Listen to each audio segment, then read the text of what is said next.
What's up, League of Legends players? Parv here to bring you an analysis on the pros and cons of Volibear, the Thunder's Roar.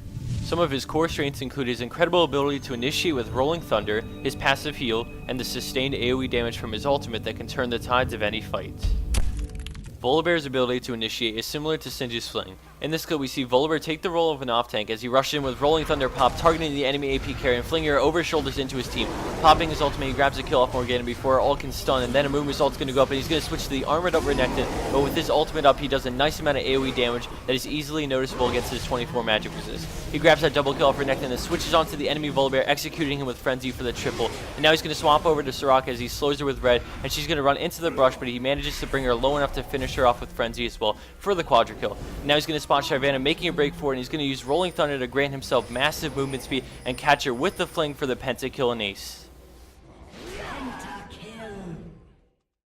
Hand in hand with his ability to initiate, he has great gank potential. We see a ping go out on a Nivea, and he's going to throw out Rolling Thunder, but take note as he makes sure to get behind her so that she isn't flinged towards an easy escape. A Nivea also burns Flash here, but it was no use with Cassiopeia's DPS. They easily take first blood. Volibear also has a single target nuke called Frenzy that is very similar to Garen's ultimate and makes for some incredible bursts. In this 1v1, Gangplank uses his ultimate but then gets very low, so he starts to run, and I'll freeze it for you here so you can see his health as Volibear casts Frenzy, nuking him down for about a third of his remaining HP. In this clip, we again see the true power of his finishing move as he ganks Vayne. She's going to flash away and he's going to pop his ultimate and flash after, and we again freeze it for just a moment as he casts Frenzy to pick up his first kill in the game on Vayne. This ability is incredibly powerful due to many players underestimating its damage capabilities as they fall below half health. Another strength that gives him an edge in any fight is his passive that heals 30% of his maximum health over 6 seconds after falling to 30% health. Here he extends too far and the enemy team seizes the opportunity as they unload everything they got into him, but with his passive Soraka and Summoner heal, he tanks through tons of damage and ults from the enemy team. Volibear also has great synergy with burst healers such as Soraka in combination with the Summoner spell heal and his passive. Here he dives onto the enemy Karthus and they all jump on him, but he will fall below 50 health and he will somehow manage to out-heal all their DPS including the towers thanks to Soraka, heal, his passive, and Spirit Visage. He also survived Karthus' ult with more than half health for the 2-0 exchange. In this clip we showcase his ultimate as he comes in post tower dive and immediately gets Crescendo jumped on. He's going to pop his ultimate and start to battle it out as the Arc of Lightning jumps to Shaco and he picks up his first kill, and immediately after a double kill off one auto attack, and now he's going to back up towards the tower having successfully scored a triple kill in a 1v4 scenario. Sona's going to flash to the wall and escape, but needless to say the fight went in his favor. We start this play off with Volibear charging in and tossing the Soraka back into a Calling Shroud. They start to burst her really hard, so she's desperately going to heal, and it looks like she might get away, but he will pop his ultimate and auto-attack a minion. The chain lightning, he's going to go from the creep to Fizz to her and pick up the kill. They then begin to retreat as Gragas pursues a Calling, and Volibear charges in with Rolling Thunder and flings them back, and with the final seconds of his ultimate, he's going to bring down Fizz for the 2-0 exchange.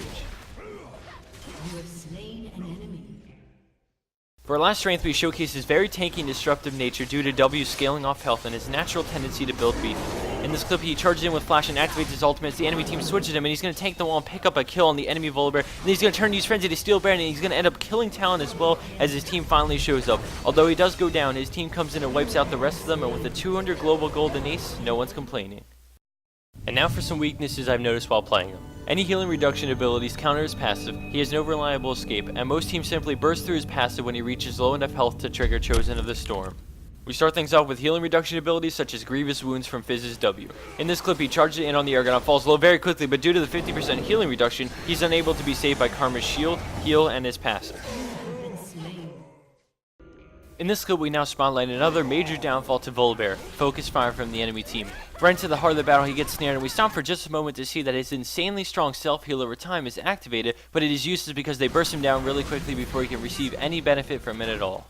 This clip shows a combination of what a healing reduction spell such as Ignite and Burst can do to Volibear. He enters the brush, and even though it's a 2v1, he gets Ignited and bursted through his passive heal as Rise makes a quick escape. And for our last weakness, we demonstrate Volibear's lack of escape. Although his passive can save his life, he is dependent on this almost every single time.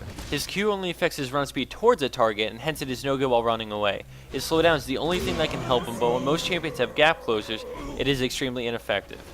As we see here again like the last clip, Volibear is attempting to escape from the enemy. He's ignited to reduce his passive, and as he rounds the corner, Ash's slowdown is just way too much for him to escape. He's using Rolling Thunder, but since he isn't pursuing an enemy, it's useless. He lacks some sort of dasher way to escape the grasp of the constant slowdown, and therefore once you start a battle, you better be prepared to fight until the end. Or take Flash. Thanks everyone for watching our breakdown of the pros and cons we've encountered while playing Volibear. Visit youtube.com/potatomonster for more high-quality YouTube videos, including our very popular Top 5 Play segment that we run twice a week, and many more things to come, such as Top 5 Fails. To sign up for League of Legends for free, visit the link in the description box to create an account and jump straight into the action. We hope you guys enjoyed this Champions analysis, and subscribe for much more League of Legends content to come.